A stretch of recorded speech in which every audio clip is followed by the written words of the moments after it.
Boa noite, me chamo Ana Luísa Martins e, em representação à equipe organizadora do evento, queremos desejar a todos e a todas que nos acompanham hoje boas-vindas às atividades de Fashion de 2022. Essa noite, contaremos com a exposição de Lídia Zwin, com o tema Futuro da Moda Ciborgue. Lídia é jornalista, pesquisadora em futurologia, professora e palestrante. Possui mestrado em semiótica pela PUC São Paulo e doutorado em artes visuais pela Unicamp. Após a exposição, fique com a gente para conferir o desfile digital em 3D dos novos designs da turma de Tecnologia e Design de Moda do IFSC Araranguá. A interação da turma formanda com o público acontecerá hoje via chat no YouTube ou do Event 3. Com vocês, Lídia Zwin e, na sequência, a coleção dos nossos novos designs. Oi, pessoal, tudo bem? Queria apresentar para vocês aqui um pouco dessa reflexão que eu estou fazendo com relação ao futuro da moda, né? E trazendo um pouco também dos meus estudos com relação ao que seria esse conceito de ciborgue, né? Então, algumas tags do que a gente vai conversar por aqui seria pós-gênero, ciborguismo, a autora Donna Haraway, a marca Gucci e também esses autores, a Martine Rothblatt e o Paul B. Preciado. Antes de começar com o conteúdo em si, eu queria só me apresentar rapidinho. Vocês já devem ter visto a minha biografia no evento, né? Mas é para contextualizar um pouco do ponto de vista que eu vou falar. Eu tenho formação em jornalismo e fiz mestrado em semiótica e acabei de concluir meu doutorado em artes visuais. Já faz uns 5 anos, mais ou menos, que eu trabalho com pesquisa de tendências de comportamento do consumidor e mapeamento de tecnologias emergentes. E a minha pesquisa, o meu trabalho basicamente se foca em usar ficção científica, arte e cultura como uma forma de acessar cenários futuros. E aí, desde 2009, na minha primeira pesquisa, minha iniciação científica, eu já tenho essa proximidade com o assunto da ficção científica, e desde então eu venho estudando muito sobre ciborguismo, transhumanismo e tudo mais. Então, aqui eu queria conversar com vocês justamente sobre esse conceito do que é ciborgue. Provavelmente vocês já devem ter ouvido falar dessa palavra, mas existem algumas confusões, né? Às vezes a gente ouve falar ciborgue e a pessoa pensa, por exemplo, num robô, um robô de formato humanoide, tipo Exterminador do Futuro, por exemplo, né? Mas, na verdade, isso seria um androide. A própria palavra já traz no léxico dela, né? Andro vem de homem, humano, oide no formato de. Então, quando a gente fala de um robô que tem formato humano, ou mesmo até realista, né? A gente está falando de androide, e o feminino seria geminoide. Quando a gente fala de ciborgue, a gente está falando sobre um organismo cibernético, então cybernetic organism. Esse termo foi inventado nos anos 60 por 2 cientistas da NASA que propuseram justamente como que o ser humano poderia manipular o próprio corpo de forma a possibilitar a expansão espacial, né? Então, em vez de criar, por exemplo, bases na Lua ou em Marte, ou trajes que fossem específicos para que a gente conseguisse andar nesses lugares inóspitos, como a gente poderia modificar o nosso próprio corpo, o nosso próprio organismo, seja por manipulação de DNA, por exemplo, para que a gente consiga sobreviver a esses espaços, né? E aí esse conceito também aparece nesse texto, o Manifesto Ciborgue, né, publicado pela Donna Haraway. A Donna Haraway, ela é uma bióloga, mas também socióloga, e ela publicou nos anos 80 esse texto que falava justamente sobre como essas novas tecnologias da cibernética, né, que estavam ascendendo naquele momento, então pensando que o computador estava se tornando uma tecnologia acessível para as pessoas e não só para as instituições, a internet estava começando a ser rascunhada, e era também um momento em que a ficção científica estava falando justamente sobre o que hoje a gente chama de metaverso, mas na verdade naquela época era conhecido como ciberespaço, né? Para quem viu Matrix, por exemplo, foi lá nos anos 80 que surgiu esse conceito de um espaço virtual imersivo, né? No romance Neuromancer do William Gibson. E aí a Donna Haraway traz esse conceito de ciborgue como uma forma de se pensar um feminismo, né, associado à tecnologia. E aí ela comenta justamente, entre outras questões, né, como o ciborgue seria essa criatura de um futuro pós-gênero. Como a gente conseguiria usar tecnologias e técnicas de forma a emancipar a nossa própria espécie humana e também emancipar dos estereótipos de gênero, né? Então já não existiria mais homem e mulher, mas sim um ciborgue, seria um outro tipo de existência humana para o futuro, né? E aí se deu início também ao movimento feminista do ciberfeminismo, que foi se desenvolvendo nos anos 90 também. Aí a gente pode falar que também nesse momento, né, nos anos 80, desde os anos 70, na verdade, a gente já tinha muito disso na cultura pop, na moda, né? Falando sobre a androginia, por exemplo. Então, aqui eu coloquei alguns exemplos da Grace Jones, o Boy George, a Mila Jovovich também, que ficou conhecida nos anos 90 como uma modelo que era andrógena, David Bowie também, outra estrela, né, que marcou nesse sentido de falar sobre androginia. Então já era uma coisa que estava sendo discutida nos anos 80. Com o feminismo tendo se avançado bastante, se fortalecido bastante nos anos 70, os anos 80 foram um momento fértil para se discutir justamente essas noções mais ambíguas de gênero e tentar transcender o que era estereotipado até os anos 50 e 60, né? E isso continua também nos anos 2000 e 2010, mas mais aproximado da tecnologia. Ou seja, na virada para o século XXI, a gente começa a ver como essas noções de gênero são questionadas também a partir de pontos de vista tecnológicos e usando também técnicas científicas, né, e tecnológicas. Então, a gente tem pessoas que começam a justamente trazer ou resgatar até mesmo esse imaginário meio de ficção científica para a moda e para a cultura pop, e também trazendo um pouco de uma relação de gênero, né? Então, a Lady Gaga, por exemplo, quando ela lançou Born This Way, toda a estética daquele álbum e daquela tour tinha um pouco dessa coisa de pensar o alien, a um outro corpo estranho, mas que era uma discussão sobre gênero também, sexualidade. A Björk, mais recentemente, também começou a fazer esse tipo de experimentação, usando várias roupas e acessórios de designers como a Iris Van Herpen, né, que desde os anos 2000 está imprimindo com impressora 3D, roupas que emulam a natureza, né? Então formações de corais, ou outras manifestações da natureza aliadas à tecnologia que a gente consegue, né, emular na moda. E a gente vê também a ascensão de estrelas pop, né, que são pessoas trans, ou então que trazem justamente essa estética do drag, né, como a gente está vendo com a Pablo Vittar, por exemplo. Então isso tem ficado bastante relevante em evidência, né, atualmente para a gente. Então, é uma coisa bem interessante de se pensar como não só tem essa questão estética, mas também tem uma questão científica e tecnológica. E quando a gente fala também do ciborgue, a gente pode até pegar num ponto de vista mais literal, né, como é o caso da Victoria Modesta, que é uma cantora pop, né, ela é geralmente conhecida como a Lady Gaga Ciborgue, que ela é uma cantora que ela usa uma prótese, né, na perna, só que ela usa umas próteses diferentes, assim. Então, tipo, tem um clipe dela, por exemplo, que ela usa essa prótese que é, tipo, pontiaguda, ou então ela usa uma prótese que tem, tipo, caixas de som. Então, ela meio que trabalha, né? Ela meio que tenta desconfigurar essa noção do que é usar próteses ou do que significa ser uma pessoa com deficiência, e até pensando do ponto de vista de como usar essa tecnologia, né, para se pensar novas formas de estética de manifestação do corpo humano. Só que ela tem uma perspectiva mais orientada justamente para essa estética pin-up. Agora, mais recentemente, ela tem trabalhado com coisas mais associadas à sexualidade de gênero de um ponto de vista mais diferente, mais questionando justamente esses estereótipos. Mas no começo da carreira dela, ela tinha muito essa pegada dita von Teese ou pin-up, né?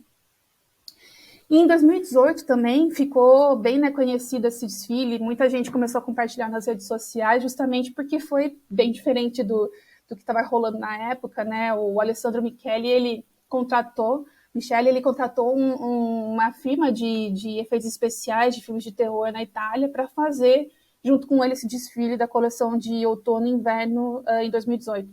E aí o que ele fez foi encomendar uma cabeça igual a modelo, né, como vocês veem aqui nessa primeira foto, ou mesmo criar criaturas, né, de efeitos especiais, assim, só que eram essas esculturas que os modelos foram desfilando ao longo do evento. Então, dragões, ou então, tipo, um terceiro olho. E a ideia, né, a própria configuração do palco foi como se fosse uma sala de cirurgia. E o Michel falou em algumas entrevistas justamente que a ideia era justamente essa, trazer o Manifesto Ciborgue da Donna Haraway como a inspiração principal desse desfile, dessa coleção, que subverte, né, que questiona os estereótipos de gênero e também como o corpo humano pode ser repensado a partir de novas tecnologias. Aqui ele traz uma aproximação, né, um aspecto mais monstruoso, digamos assim, mas é justamente pensando em como a gente pode realmente romper com o que a gente conhece como sendo normal ou como sendo tradicionalmente humano. E aí eu trago aqui como referência justamente esses dois autores muito interessantes, que é o Paul B. Preciado e a Martine Rothblatt, E aí eu até trago essas duas tags, né, que são muito importantes para entender o trabalho dos dois, que tem a ver muito com a questão do transgênero e também de transhumanismo.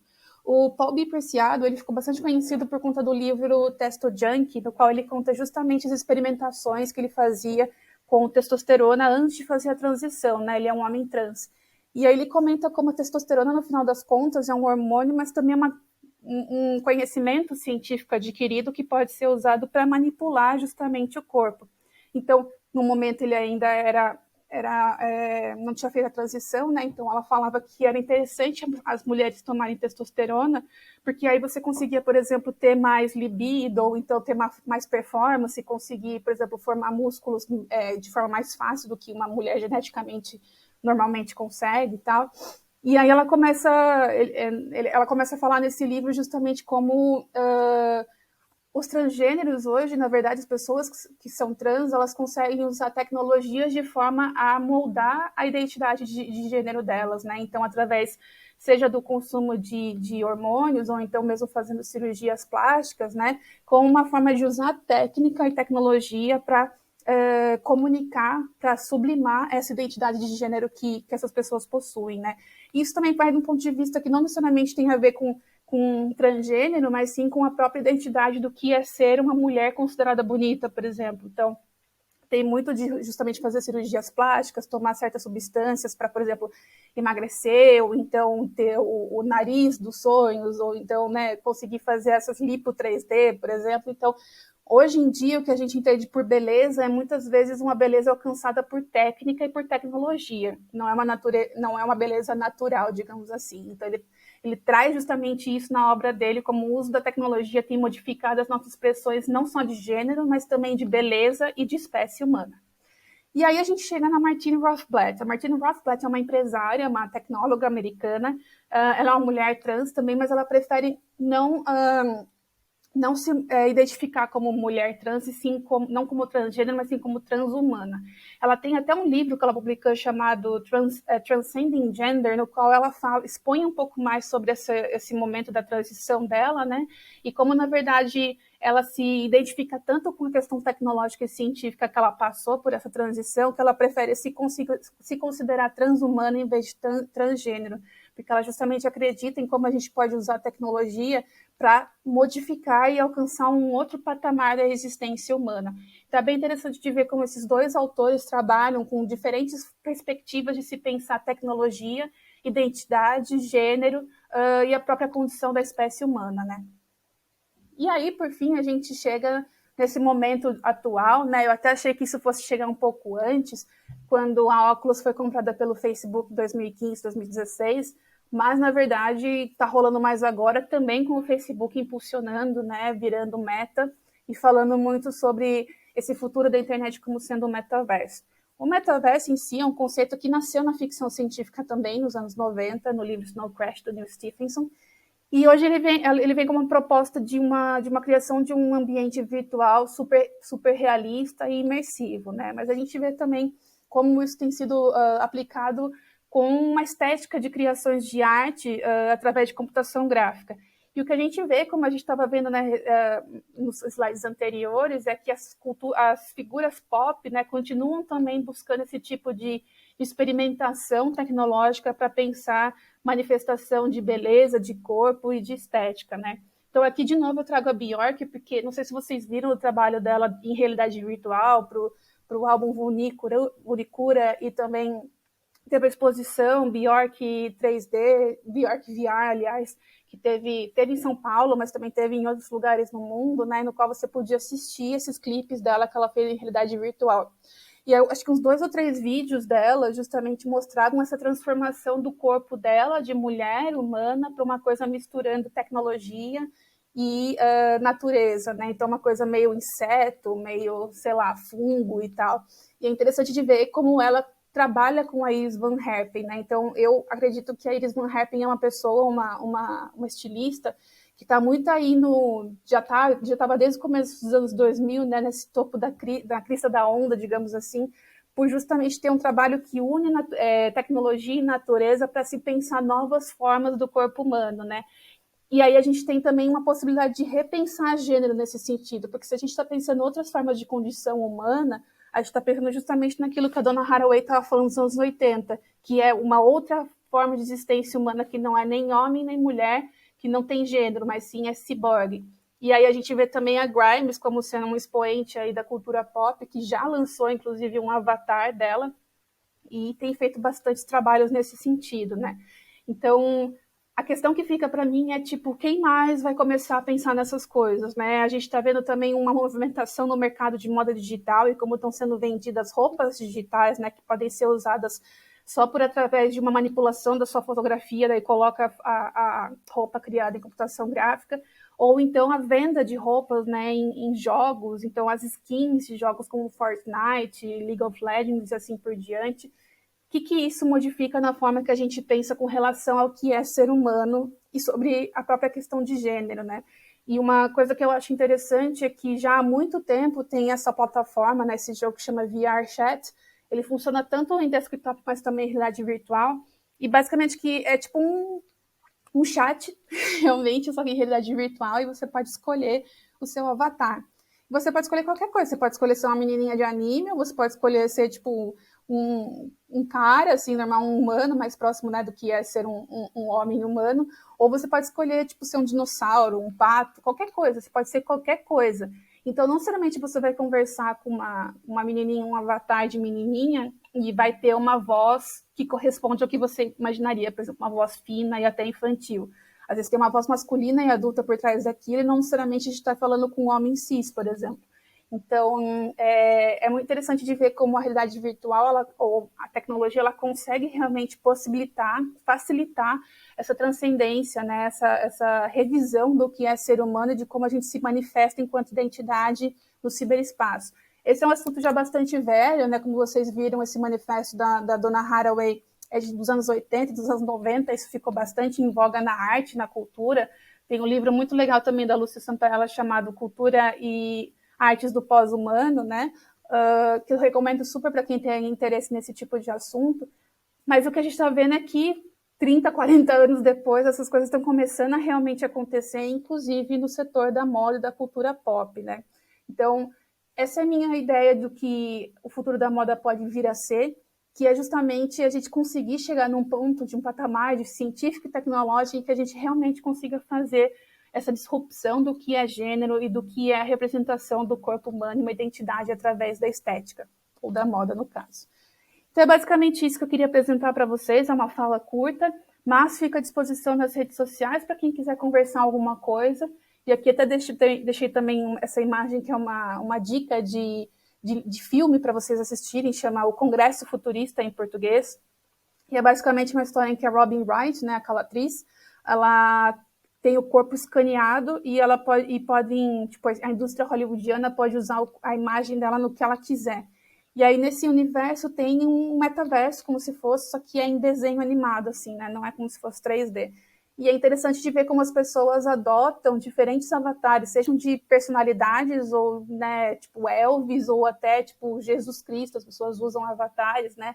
E muitas pessoas usam o avatar dela, de Robin Wright. Então, quando ela entra nesse metaverso, usando a própria imagem, ela nem é reconhecida como a própria Robin Wright, porque ela se tornou uma imagem coletiva da cultura pop, né? Então, é muito interessante de ver como esse filme, ele discute justamente avatares e representatividade do corpo humano e cultura pop nesse novo momento de metaverso que a gente aparentemente está entrando.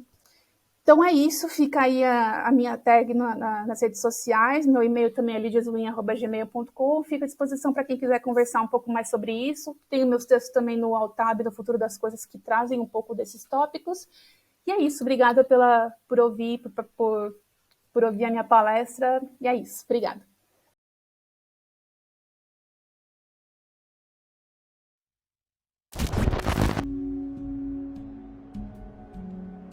A fumaça embaça minha visão confusa. Chamas rubras pintam sangrentas florestas. O alimento tóxico queima minhas veias. E a marcha segue, sem olhar para trás. Paro em frente à vidraça e prevejo o vento. A face triste paralisa o tempo. Vontade de ser o algodão, pluma, voar veloz ao relento. Vontade de ter as raízes na terra livre, sugar a seiva da natureza. Da vidraça, vejo o reflexo da vida, da tela, da teia. Triunfal majestade a natureza. Pássaros, passo sem pressa. O sol a dourar a pele.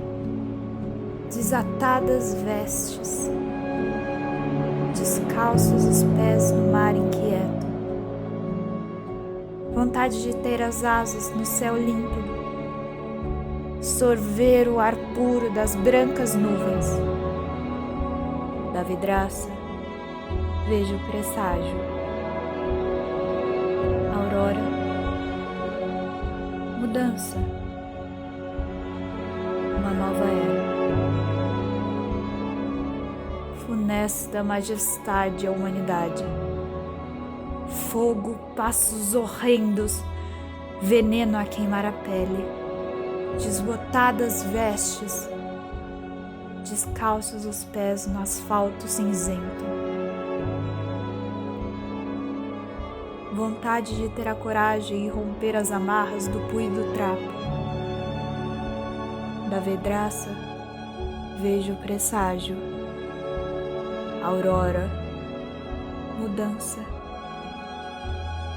A vida espera.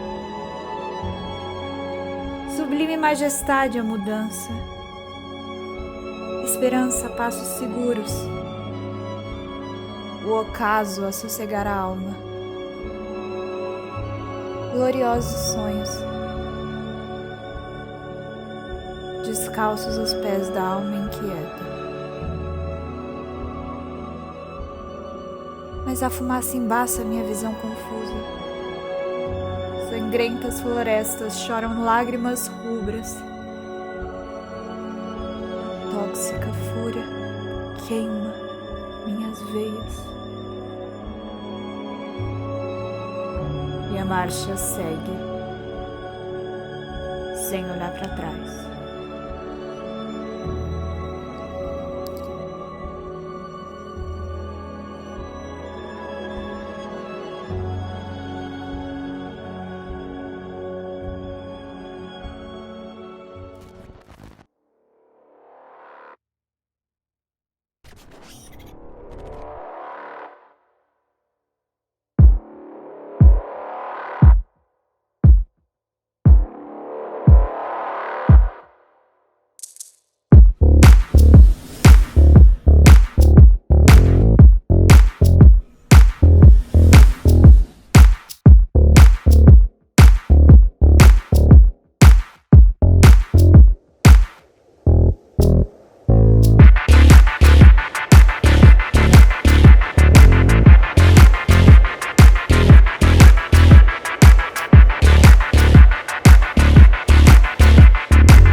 Sim.